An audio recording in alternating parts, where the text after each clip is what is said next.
Hello, my tiki-taki friends. I've got a fun one today. Okay, so a couple weeks ago, we all know I was in Chicago hunting for fragrances. I was working, but I was really hunting for fragrances. And we were at the Mers Apothecary shop. And my best friend, after we had gotten done smelling a bunch of niche stuff, said, "Hey, come over here. You got to smell this." And I was like, "No, I'm good. My nose, blind, dumb, ain't happening." She goes, "No, seriously, you'll love this. You will be obsessed." And I was like, "Okay." And so she was like, "You got to try this one called Number 6. All right. Didn't look like anything special, but do you want to smell like bergamot, rosemary, neroli, amber, clove, dried roses, white musk, and lavender?" Yeah, still wasn't sold. I was like, this sounds like something I've already smelled. Like, nope, I got my citrus freshies.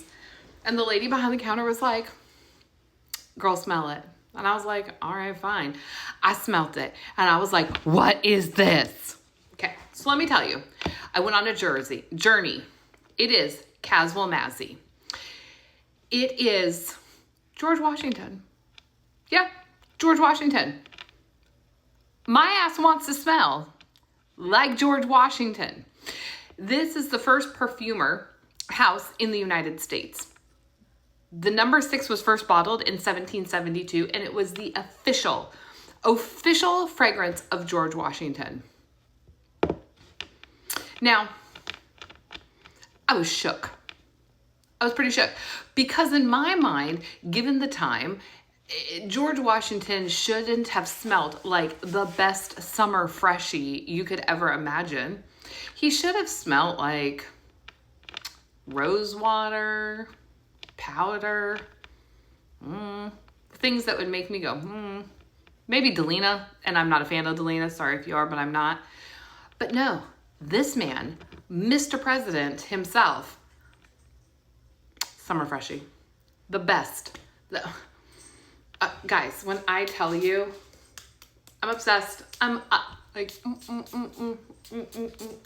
I want to smell like George Washington all the time. It hits you with the brightness of the neroli, the bergamot, and the rosemary, but then it brings in that amber clove. And there's something about the dry rose note that really, it's different than just a regular rosy note. It's beautiful. And the white musk and the lavender partner well with the citrus that carries through, even at the base. Yep. Hi. My name is Meg, and I want to smell like George Washington. Yep. I bought a 5 ml from scentsplit.com. I will be buying the full bottle. Caswell Massey since 1772. Yep. Obsessed. Obsessed. Like, this smells so good. Yep. Now, fun fact, and I'll come back later because they do have 2 other presidential smells. One is JFK. It's called Jockey Club. Kind of smells like every F-boy out there, in my humble opinion. Fitting. But then the lady behind the counter at one point asked me if I wanted to smell Dwight Eisenhower and was like, no one in the history of the world has said, yeah, I want to smell Dwight Eisenhower. Ladies and gents, let me tell you, fresh baked cookie. He was a gourmand girly. Eisenhower was a gourmand girly. So if we really roll it back, George Washington, citrus, freshie. JFK, F-boy. Dwight Eisenhower, gourmand girly. Shook. Shook, I tell you. But you can put a feather in my cap, sing Yankee Doodle down the road, and my ass will be smelling like George Washington out there. So if you haven't had a chance to get your nose on Caswell Massey, they're amazing. Amazing. Do it immediately. Number 6, I tell ya, just call me George. Bye, guys.